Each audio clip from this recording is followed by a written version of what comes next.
అక్షరాలు కోటి పుస్తకాలు చెప్పలేని ప్రేమ అమ్మే కదా.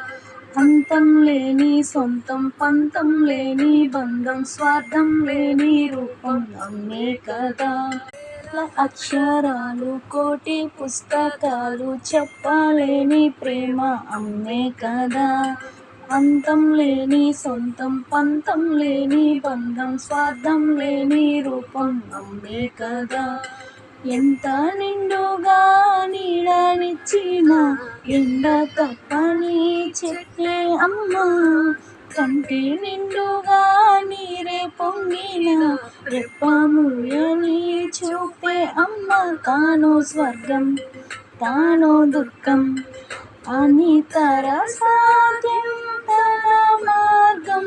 వేల అక్షరాలు కోటి పుస్తకాలు చెప్పలేని ప్రేమ అమ్మే కదా. సంతం